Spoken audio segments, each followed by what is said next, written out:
নমস্কার, দীপান্বিতা সারাদিন ইউটিউব চ্যানেলের নতুন একটি ভিডিওতে সবাইকে জানাই স্বাগত।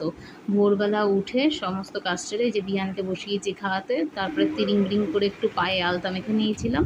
তারপর গেছিলাম বিহানকে নিয়ে ছাদে বিহানের বন্ধুদেরকে ভাত দিতে।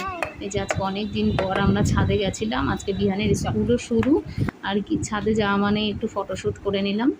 তারপর নিচে এসে তাড়াতাড়ি গোটা ফলগুলোকে এই যে কেটে নেওয়া হয়ে গেছে। এবার শুরু হবে আমার নীল ষষ্ঠী।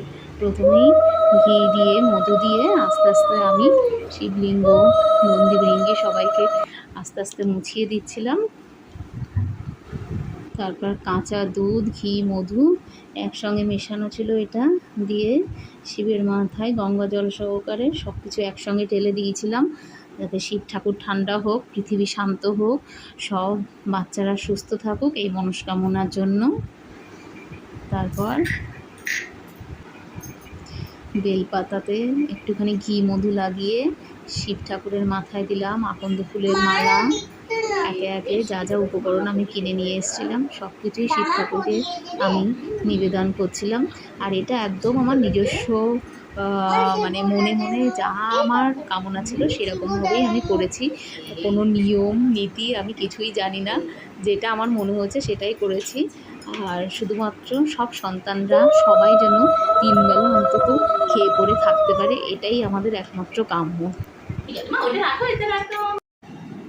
ভোলা বাবার পুজোর পর আমার সিংহাসনে মানে আমার শাশুড়ি মায়ের সিংহাসনে 33 কোটি দেবতাই বসে আছেন, তাদেরকেও আমি কিছু পুজোর ফুল দিচ্ছিলাম। আর সবশেষে প্রদীপ প্রজ্বলন করে, মানে প্রদীপ দেখিয়ে, ধূপকাঠি দেখিয়ে আমার মানে সংক্ষিপ্ত পুজো। অফিসে আজকে টানা 1 সপ্তাহ অফিস যেতে পারিনি, গ্যাংটকে গিয়ে আটকে গেছিলাম আমরা। তো এই সংক্ষিপ্ত পুজো আমার শেষ হলো। এই যে বিহান ফল দেখেই আগেই নিজে খাওয়া হয়ে গেল, ভোলা বাবা খাওয়াচ্ছে, আমার বোন দাদা আগেই খেয়ে নিল। তারপর আমার পুজো মোটামুটি এখানে শেষ হয়ে গেছে। এবার আমি বিহানকে বলছি, বিহান তুমি বলো ঠাকুরকে। ভালো করে বলো, এই দেখো হাত জোর করো না, বলে ভগবান শিবু দাদা আমার শরীর যেন সুস্থ থাকে, আমি যেন ভালো মানুষ হই। নমস্কার। কোনটা খাবে তুমি? ওইটা আমি পরে মেখে দেবো, তুমি অন্য কিছু নাও, অন্য কিছু নাও। শিবু দাদা খাওয়ার আগেই আমার ছেলে খাওয়া হয়ে যাবে, বড় বড় দাদা হয়েছে। পুজো কমপ্লিট করে নিজে কিছু খেয়ে এই যে এলোকেশি ঝড়, আমি অকাল বৈশাখীর হয়ে বারাসাত লোকালে উঠে এখন অফিসের দিকে রওনা হচ্ছি। আর অফিস থেকে বাড়ি ফেরার পথে পুরো ঝোড়ো হয়ে এবার বাড়ির দিকে যাচ্ছি।